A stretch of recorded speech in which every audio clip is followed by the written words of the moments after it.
A screaming dog, a millionaire's pride on the line, and a crowd that couldn't look away. Trainers failed, experts panicked, and just when things hit rock bottom, a quiet little girl stepped forward and did the impossible. This story is about a little girl who didn't speak much, didn't fit into most of the world's boxes, but who felt more deeply than anyone around her ever realized, and how she silenced a storm with just her presence, and changed more than one life in the process. It started as a joke, or at least, that's what most people thought. The ballroom was buzzing, glass chandeliers glowing above a crowd of New York's elite, laughter bouncing off marble floors, the clink of crystal glasses, soft jazz humming in the background, a charity gala, expensive, polished, every guest dressed to impress, every conversation laced with ambition. But among all the tailored suits and designer gowns, one man stood out, not because of what he wore, but because of who he was. Jeffrey Langston, tech mogul, billionaire, genius to some, egomaniac to most. He didn't walk into rooms, he took them over. Cameras followed him, whispers followed him, and wherever he went, attention followed like a shadow. That night, he didn't come alone. At the end of a heavy-duty leash stood Titan, a massive cane corso, muscles rippling under a black coat, amber eyes scanning the room like a predator. He wasn't wearing a regular dog collar.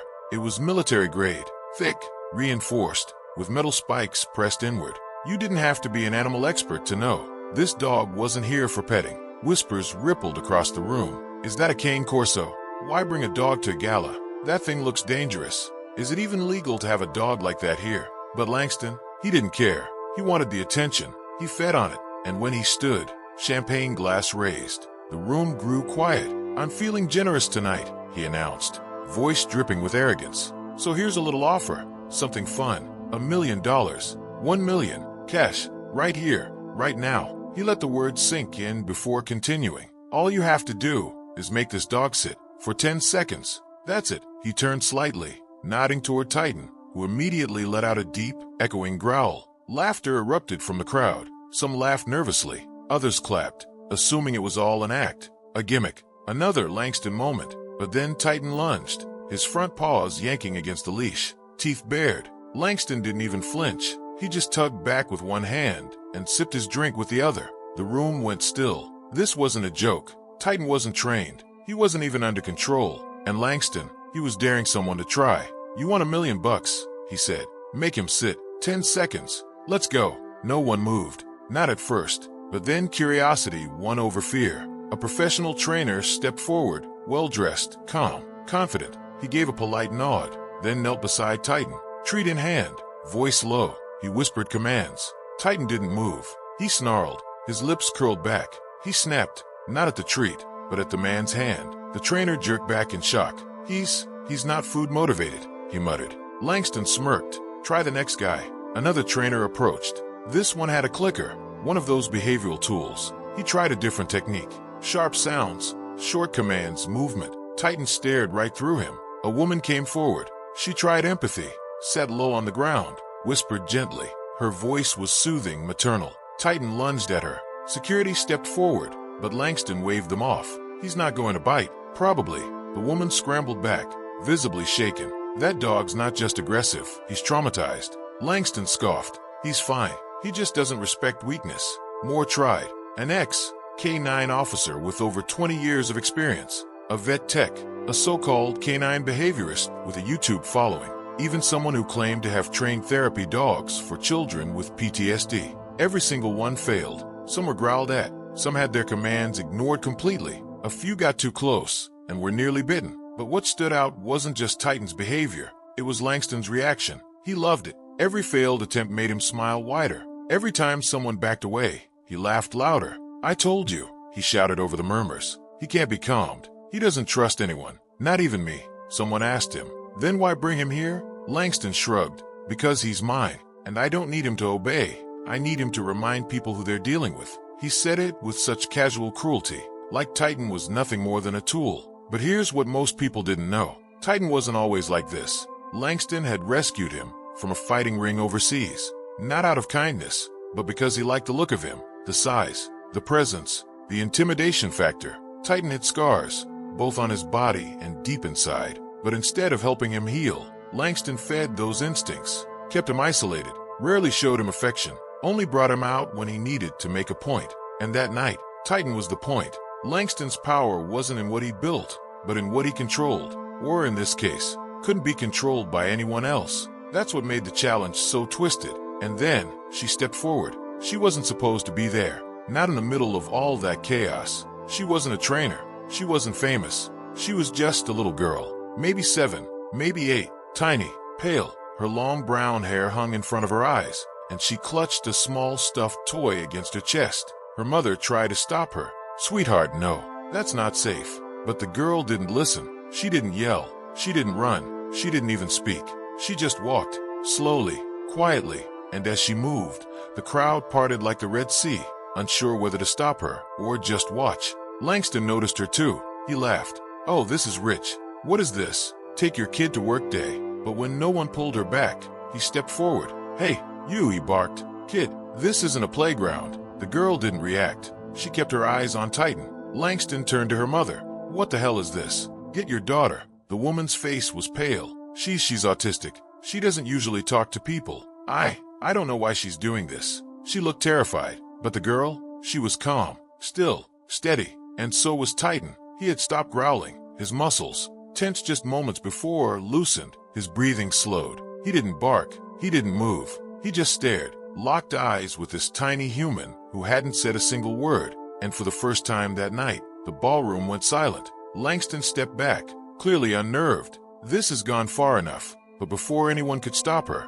the girl did something no one expected. She sat down, right there, on the floor, just a few feet from Titan, cross-legged, quiet, still clutching her stuffed animal. And she didn't say a word. The air was so thick with tension, you could have cut it with a knife. Titan stared at her. She stared back. Seconds passed. 10, 15, 30, a minute. Then, Titan took one step forward. Someone gasped. Langston shouted. And oh, but it was too late. Titan walked over to the girl and sat. Not barked, not growled, not lunged. He sat, gently, peacefully, right beside her. The room erupted. Gasps, cries, disbelief. And Langston, his jaw dropped. Because for the first time in his entire life, he lost. Not to a competitor, not to a rival, but to a quiet little girl who didn't say a word. She had done what trainers, experts, and even he couldn't do. She calmed the beast. For a moment, no one moved. It was as if time had frozen. The billionaire, the crowd, the cameras, even the waitstaff clutching their silver trays, all locked in stunned silence as Titan, the feared, uncontrollable cane Corso, sat calmly beside a little girl who hadn't spoken a single word. The tension that had wrapped itself around the room, like a thick fog, began to lift, replaced by something even more powerful. Wonder. Titan wasn't just still, he was peaceful. The furrow in his brow was gone. His tail, usually stiff with suspicion, was low and soft, twitching occasionally. His breathing was calm. And the girl? She didn't gloat, didn't smile. She simply sat, quiet, centered, present. No words, just a presence. Her presence. Langston stood frozen, his champagne glass trembling slightly in his hand. What the hell? Someone from the crowd whispered. She calmed him. Another voice, shakier, added, "He's never been like this. Ever." Titan turned his head toward the girl, almost like he was waiting, and she, in response, gently extended her tiny hand, not toward his face, not suddenly, just a soft motion, slow, measured, offering connection. And Titan, this 130-pound dog with a history of aggression, who had snarled at the world and defied every command, did something no one could have expected. He lowered his massive head and nuzzled into her palm. The crowd gasped again. One woman, overwhelmed, began to cry. Another man clutched his chest like he was witnessing something divine. The girl still hadn't spoken a word. She simply closed her eyes, keeping her hand on Titan's head, letting him feel her heartbeat through touch. And that's when her mother stepped forward, tears rolling down her cheeks. I don't understand," she whispered. "She's nonverbal. She doesn't approach people, let alone dogs. She's scared of loud noises. She doesn't like new places. She didn't even want to come tonight." She looked down at her daughter, who was now leaning gently against Titan's side, like they had known each other for years. "She's never done this. Never." Langston, still trying to make sense of what just happened, mumbled, "This doesn't make sense. He doesn't let anyone near him. I paid for trainers from Europe." He nearly took a vet's hand off. Someone beside him asked, "Do you still want to pay the $1 million?" Langston looked like he'd swallowed glass. For the first time in his career, his money didn't buy him control, his power, his ego. All of it was being dismantled by a little girl and a dog. He stared at them both, and for a moment, just a second, there was something in his eyes that looked a lot like shame. But the moment didn't last. Langston straightened his collar, cleared his throat, and forced a laugh. Well, looks like someone's got herself a $1 million moment. But the girl didn't look up. She wasn't interested in the money. She didn't even acknowledge him. She stayed focused on Titan. Her mother approached cautiously. "Sweetheart, can you tell Mommy why you went up to the dog?" The girl finally moved her lips. Not speaking, not quite, but almost. Then she looked up, not at her mom, not at Langston, not at the crowd, but at Titan, and with her tiny voice, like wind through leaves, she said one word, "Sad." The mother fell to her knees, covering her mouth in shock. You spoke. People around them gasped again. Her mother reached out, trembling. "What do you mean, baby?" The girl touched Titan's chest gently. He was sad, loud inside. The room was absolutely still. It wasn't just a child with autism calming a dangerous dog. It was something deeper, something spiritual, empathic. Somehow, this little girl, so often misunderstood by the world, had understood the one creature no one else could reach. And he had understood her. The next day, the headlines exploded. Autistic girl tames billionaire's untamable dog. $1 million dog sits for a child who didn't say a word. Silence meets fury and creates peace. News outlets swarmed Langston's team. Everyone wanted an interview. Everyone wanted a statement. But Langston, he went quiet. He didn't respond to press inquiries. He didn't tweet. He didn't even post one of his usual smug LinkedIn messages. Why? Because something had cracked in him that night. Something he couldn't explain, couldn't deny. He watched that video over and over. The one of Titan, calm and still, leaning into the girl's hand. There was no trick, no training, no force, just connection. And it gnawed at him, because Langston wasn't a man used to being moved. He had seen wars, closed billion-dollar deals, fired entire departments without blinking. But that moment, it haunted him. And for the first time in years, he didn't feel powerful. He felt small. Meanwhile, the girl's story went viral. Her name was Lena, 7 years old, diagnosed with autism at 2. Her mother, Julia, had raised her alone. Life had been difficult. Doctors, therapists, judgmental stares from strangers. Lena had struggled to communicate, often hid in corners, avoided eye contact, rarely smiled. Julia had fought for her daughter, loved her fiercely, but she'd often cried herself to sleep, wondering if the world would ever see Lena the way she did.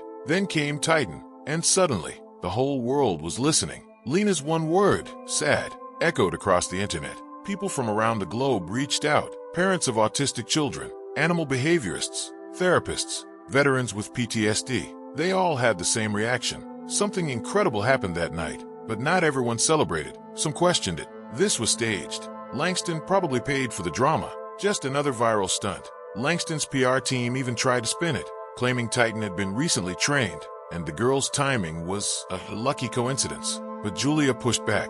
She released footage from her phone, raw, unedited, capturing the entire moment. There was no acting, no manipulation, just a girl and a dog seeing each other, truly seeing each other. Langston backed into a corner, did something no one expected. He invited Lena and Julia to his estate. No cameras, no media, just them. Julia almost declined, but Lena insisted. She tugged her mother's sleeve and whispered, "He's sad too."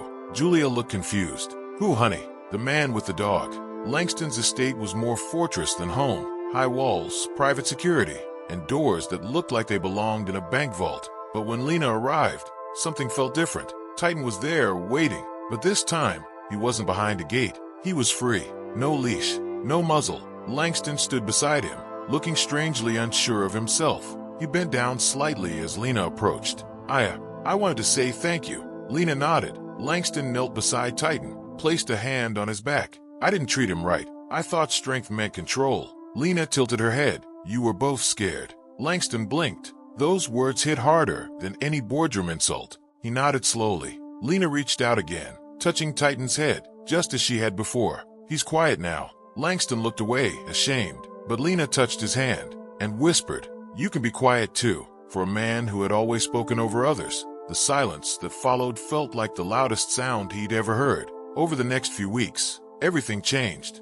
Langston donated $10 million, 10 times the amount of the original bet, to animal rehabilitation programs and autism support centers. He created a foundation in Lena's name. He hired real animal therapists for Titan. But most shocking of all, he began visiting children's hospitals, quietly, privately, with Titan.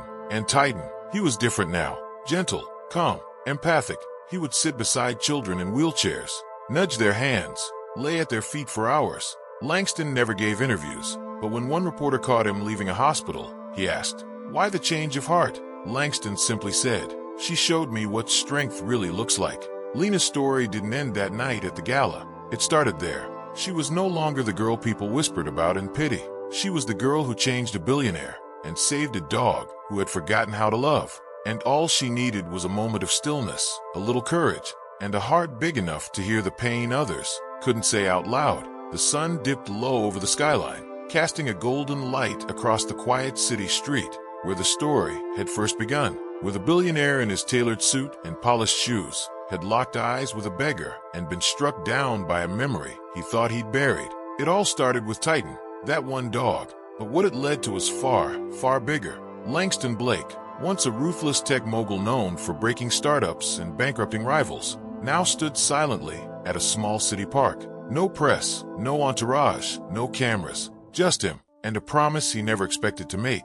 Across from him sat Thomas, the homeless man whose presence had once been met with indifference, even scorn, by the same man now watching him with a kind of quiet awe. But this time, everything was different. Langston knelt down and reached into a paper bag he'd brought himself. No silver platters, no catered elegance, just 3 simple sandwiches, wrapped in wax paper. One for Thomas, one for Lena, and one for Titan. The moment was quiet, not somber, not dramatic, just human. "Hope you're okay with turkey and cheddar," Langston said, smiling. Thomas laughed, a low rasp of a sound that came from a place untouched for years. "I've eaten out of dumpsters. This might as well be 5-star. Langston smiled wider than he had in years. "You're still the same. Still got that edge." Thomas grinned. "And you're not the same. That's the real shock." Langston didn't deny it. He looked down at Titan, now resting his head peacefully on Lena's lap. The same dog who once growled at anything that breathed was now softly licking the peanut butter from her fingers as she giggled.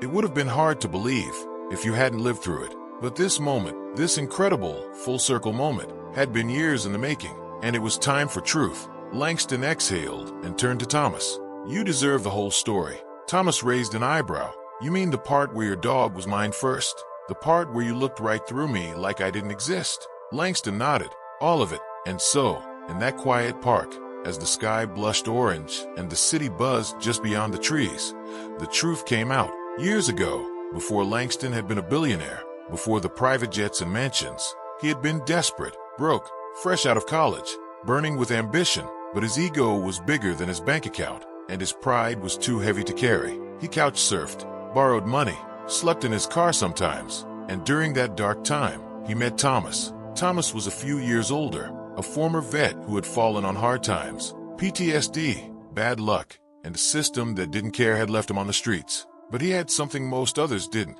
hope, and 2 dogs, Titan and a smaller mutt named Benny. Langston had collapsed on a bench outside a train station one night, shivering and exhausted. Thomas had been there, sitting cross-legged beside his dogs, sharing half a sandwich between the 3 of them, and he'd done something that shocked Langston to his core. He offered him the other half.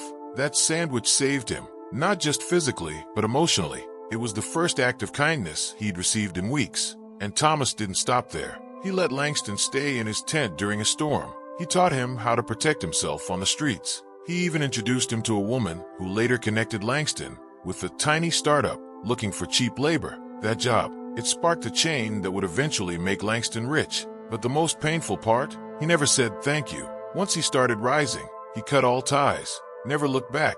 And when his company went public and the millions came rolling in, Langston had one moment of weakness, one moment where the guilt bubbled up, and he went looking for Thomas. But he couldn't find him. The city had swallowed him whole. Langston paused in the story, looking down. His voice cracked. "I thought about you, man, all the time. I wanted to make it up to you, but I didn't even know your last name." Thomas stayed quiet. Langston looked at Titan. "I bought Titan because he reminded me of yours. He wasn't the same dog, but the eyes, man, the way he carried himself. I guess I thought if I had him, I could get back a piece of what I lost." He turned to Thomas, but it never worked. He hated me. Until Lena. Thomas let out a breath. "You forgot something important, Langston." "What?" "You can't fake love. Not with a dog.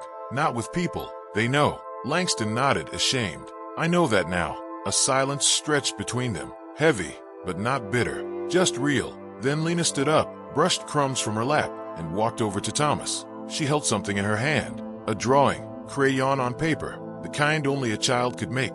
It showed 3 people, Langston, Thomas, and Lena, and 2 dogs, Titan and Benny. She handed it to Thomas, and finally he cried, not from pain, not from regret, but from healing, because in that moment, he wasn't a forgotten veteran. He wasn't a beggar. He wasn't invisible. He was seen, and more importantly, he was remembered. A week later, Langston did something that no one expected. He gave Thomas a house, not a mansion, not a gift for publicity, a modest, warm, 2-bedroom home on the edge of town, with a yard and a dog door. Thomas didn't want to accept it at first. I'm not a charity case, he grumbled. Langston laughed. Good, then you can pay me back by letting me visit and by making me one of your famous ham sandwiches. Thomas cracked a smile. Deal. Time passed. Titan never growled again. Lena, once locked in silence, now read bedtime stories to Thomas and helped Langston train other rescue dogs. Langston stepped back from his company, using his wealth to fund therapy dogs for veterans,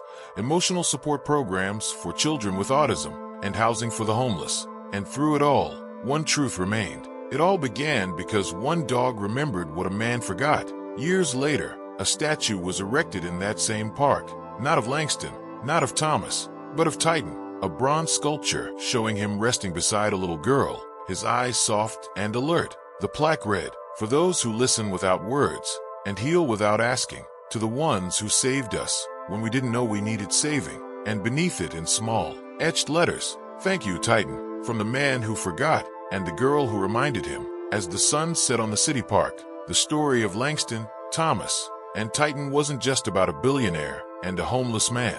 It was about redemption, about how kindness, even in the smallest acts, can ripple through lives in ways no money can buy, and how sometimes the greatest treasures come from the most unexpected places. Titan, once labeled untrainable and too damaged, became a symbol of hope and healing. Langston, once blinded by pride and power, found humility in the eyes of a dog and a little girl. Thomas, once forgotten and discarded, found a family again. This story reminds us all, we never know the battles others are fighting. We never know the difference a little kindness can make. We never know which connections might change everything. If there's one thing Titan teaches us, it's this. Sometimes, love doesn't need words. It just needs a chance. If this story moved you, if you believe in second chances, or if you have your own incredible story about a dog or a person who changed your life, I want to hear it. Drop a comment below and share your story with us. Your voice matters here in our community. And if you haven't already, hit subscribe and ring the bell. We bring you real stories every week. Stories about hope, courage, and the amazing bonds between humans and their 4-legged friends. Because in the end, we're all connected by the same thread, love. Thank you for watching, and remember, sometimes the greatest hero isn't the one with the most money or power, but the one with the biggest heart.